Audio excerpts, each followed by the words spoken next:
মসজিদে নামাজ পড়েছে কোনো বিয়ের কোনো বাধা দিচ্ছে না। দীর্ঘ 200 বছর থেকে এই মসজিদে ভারত ও বাংলাদেশের মানুষেরা নামাজ পড়তে আসতেছে। এখানে ভারতের বিএসএফও কোনো বাধা দিচ্ছে না, বাংলাদেশের বিজিবিও কোনো বাধা দিচ্ছে না। ইফতারি করি আমরা, ইফতারির সময় একসাথে একদিন ওরা দেয় একদিন আমরা দেই, এইভাবে মিলেমিশে চলতেছি। দুইটি রাষ্ট্র প্রতিবেশী রাষ্ট্র, তাদের সাথেও সম্পর্ক ভালো রাষ্ট্রীয়ভাবে। আমরা চাই যে রাষ্ট্রীয়ভাবে উদ্যোগ নিয়ে এই মসজিদটা একটা ঐতিহ্যবাহী মসজিদ সরকার এবং প্রশাসনিক মাধ্যমে যেন হয়। মসজিদের মাইক থেকে ভেসে আসছে আজানের ধ্বনি। একে একে মসজিদে প্রবেশ করছেন মুসল্লিরা।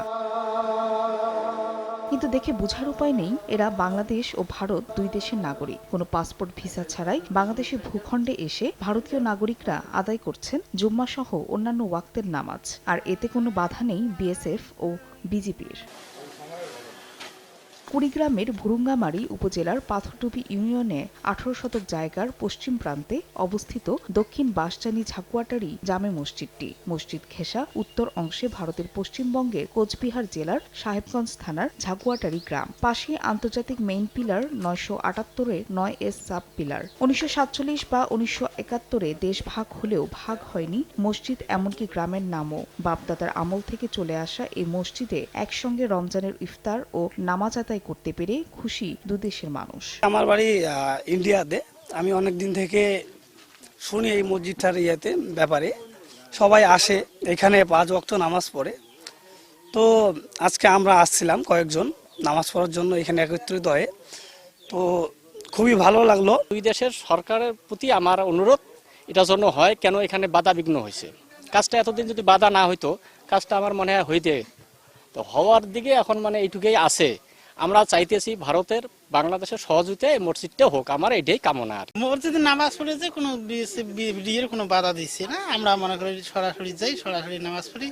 বিডিএরও যদি আসে, এখানে বিজিবিও যদি আসে, আমরা তার উপর দিয়ে যাতায়াত করি, ওরা বাধা দেয় না। দীর্ঘ 200 বছর থেকে এই মসজিদে ভারত ও বাংলাদেশের মানুষেরা নামাজ পড়তে আসতেছে। এখানে ভারতের বিএসএফও কোনো বাধা দিচ্ছে না, বাংলাদেশের বিজিবিও কোনো বাধা দিচ্ছে না। আমরা মিলেমিশে একসাথে নামাজ পড়তে পারছি।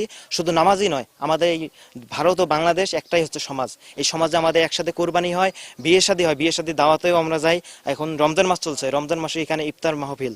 তো ইফতার আমরা প্রত্যেক দিন ভারত ও বাংলাদেশের মানুষ আমরা একসাথে ইফতার করি। ইফতারি করি আমরা, ইফতারির সময় একসাথে একদিন ওরা দেয় একদিন আমরা দেই, এইভাবে মিলেমিশে চলতেছি, মিলেমিশে খাইতেছি, মিলে খেলতেছি, কোনো ভেদাভেদ নাই। আইনি জটিলতায় না জড়িয়ে মসজিদটি পুনর্নির্মাণে দুদেশের সরকারকে এগিয়ে আসার দাবি জানান মসজিদ কমিটির সদস্যরা। এই মসজিদটা এত বছর থেকে আছে, কিন্তু এই মসজিদটা আগে ছোট যেভাবে ছিল, এখন আস্তে আস্তে ক্রমে লোক সংখ্যা বেশি হয়ে গেছে। এই জন্য আমরা একটা সবাই মিলিয়ে বসে আলাপ আলোচনা করার পরে এই মসজিদটা নির্মাণ করতেছি।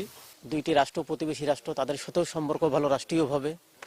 আমরা চাই যে রাষ্ট্রীয়ভাবে উদ্যোগ নিয়ে এই মসজিদটা একটা ঐতিহ্যবাহী মসজিদ সরকার এবং প্রশাসনিক মাধ্যমে যেন হয়। কারণ এটা যেহেতু 0 পয়েন্টে পড়ে গেছে, এটা আমরা শত চেষ্টা করলেও পারবো না।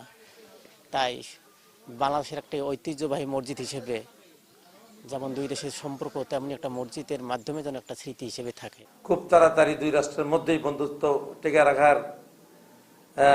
রাখার জন্য যাতে করে কাজটি খুব তাড়াতাড়ি হন, এটার ব্যাপারে যেন দুই পার্শ্বকেই আমি বলবো, যাতে করে আমাদের এই মসজিদটি ভারত বাংলার ঐতিহ্য যেন টিকে থাকে, বন্ধুত্ব টিকে থাকে। 1920 সালে স্থাপিত এই মসজিদে বর্তমান জামাতভুক্ত রয়েছে বাংলাদেশ ও ভারতের প্রায় 100 পরিবার। সময় সংবাদ, কুড়িগ্রাম।